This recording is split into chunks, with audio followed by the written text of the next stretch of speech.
Hi coders, so we are closing in on our chapters on ICD-10.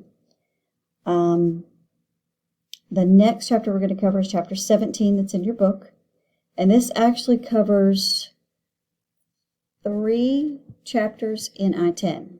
Okay, so there's going to be a lot to this too. So first thing, when we're talking about genitourinary, okay, that is chapter 14 in your I-10 book. So I want you to stop the video and I want you to go to the guidelines in the front of your book that say chapter 14, diseases of genitourinary, N00 to N99.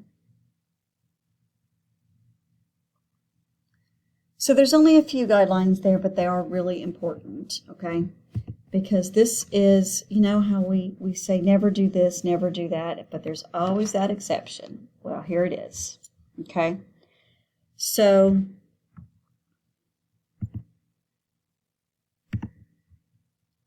we talk about chronic kidney disease, okay?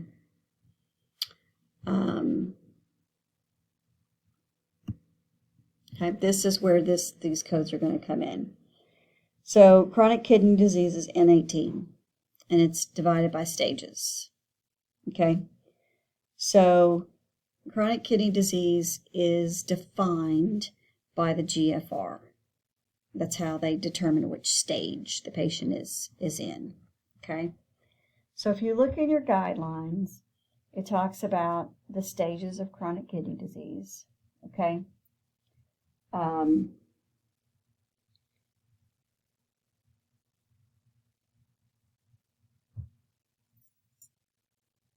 You also need to know, especially with this one, that if the patient has end-stage renal disease and they are on long-term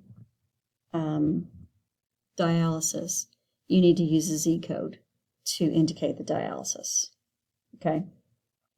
And that's going to be a guideline under N18. So if you look under N18 in your book, it says code also.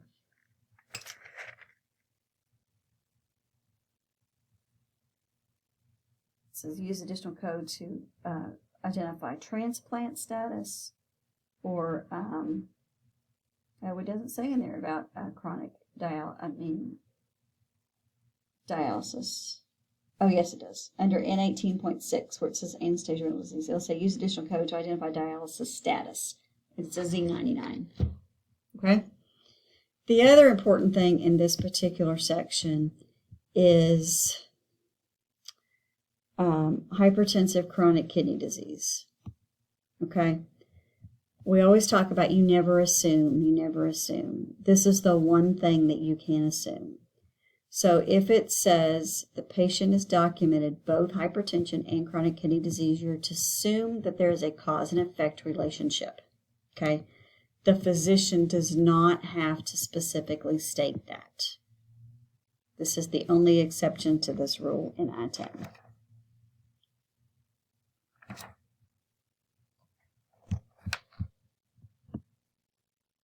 So also included in this section are HIV again. Remember with HIV, as we talked about in the very, very beginning, you never put HIV on a patient's chart unless it is documented. Because once that goes on there, on a patient's chart, it stays with them for life. So remember, there's a bunch of guidelines in the front of the book about HIV. Okay. Another big thing in this chapter in your book is O codes. And when I say O, I mean the letter O. And you have to be very, very careful when you do your homework, because if you put a 0, it will count it wrong. Okay, so you have to use the letter O. All right, so first thing that you need to know about O codes. O codes take precedence over everything else. So if you look in the front of your book, in the guidelines section under chapter 15, pregnancy, childbirth, and the puerperium, O00 to O9A, the first thing it says is chapter 15 codes have sequencing priority from other chapters. So essentially, if a woman is pregnant, the first thing's probably going to be an O, unless it's one of these Z's that talks about a routine exam. Okay? Typically, there's going to be an additional code. There's always going to be an O code, because even something mild is going to, with an abnormal finding or something, it's always going to be an O code. All right? So you might have some Z's, but you also are more than likely going to have O's. Okay? So here's some examples of Z's.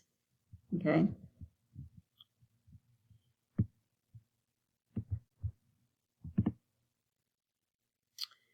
All right. One thing about O codes, they're going to want you to make sure that you include the weeks of gestation. So you will, for every O code, you will always have to go back to the very beginning of the chapter. Okay? Because it will talk about weeks gestation. So if you look above O00 in the notes, it says, first thing it says is codes from this chapter, meaning O codes, are only ever used on the maternal record. They are never used on the newborn's record. Okay? And then you'll notice it says, here's how you count trimesters. Okay, so the first trimester is less than 14 weeks, 0 days. The second is 14 weeks, 0 days to less than, so essentially 27 weeks, 6 days. Okay, so you're going to have to always use, and if you look under there, it says in red, use additional code from category Z3A, weeks of gestation, to identify the specific week of pregnancy if known. So for every O code, you're going to have the Z3A code to tell you tell us how the weeks of gestation. Okay, so every single time. Okay.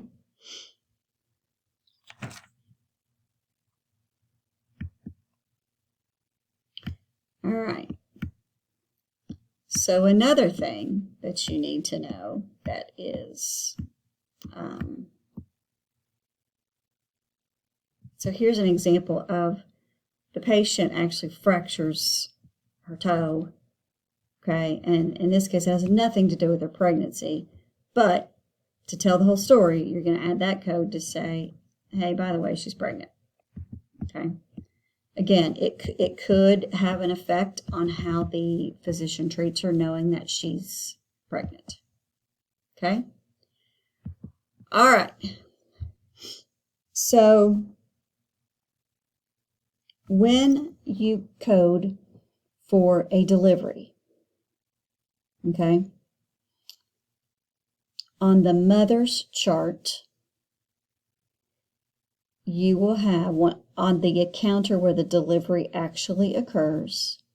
You are going to have a code for the delivery itself, because you have to identify if it was natural, C-section, if there was an episiotomy done, all that stuff, okay?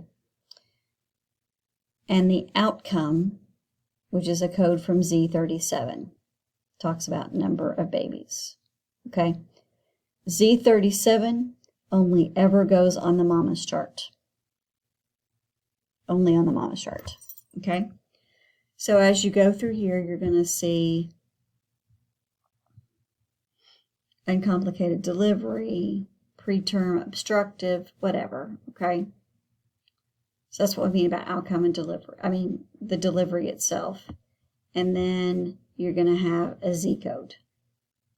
So you got to have to, the Z code is going to tell you how many babies, and if the babies were live-born, stillborn, or if there was a multiple birth. Okay?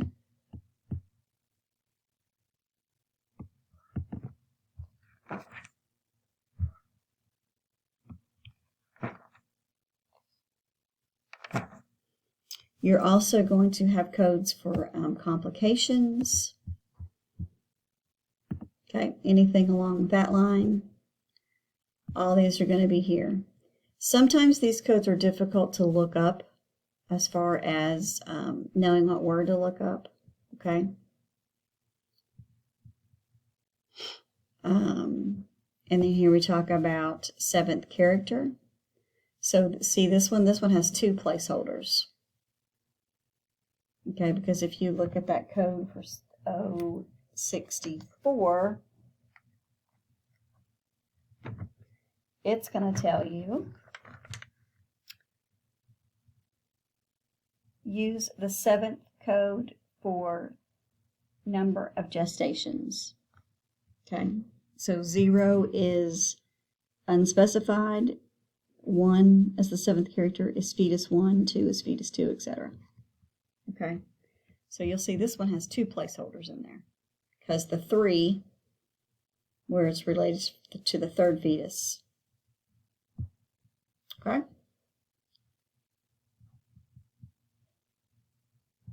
All right.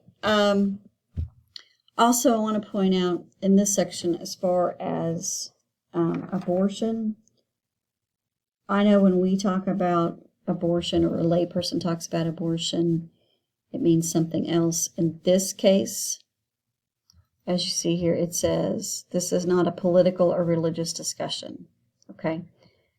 For our purposes, this word means the termination of a pregnancy, whether naturally, artificially, therapeutic, whatever. Okay, it just means that the pregnancy was terminated before the baby was full term.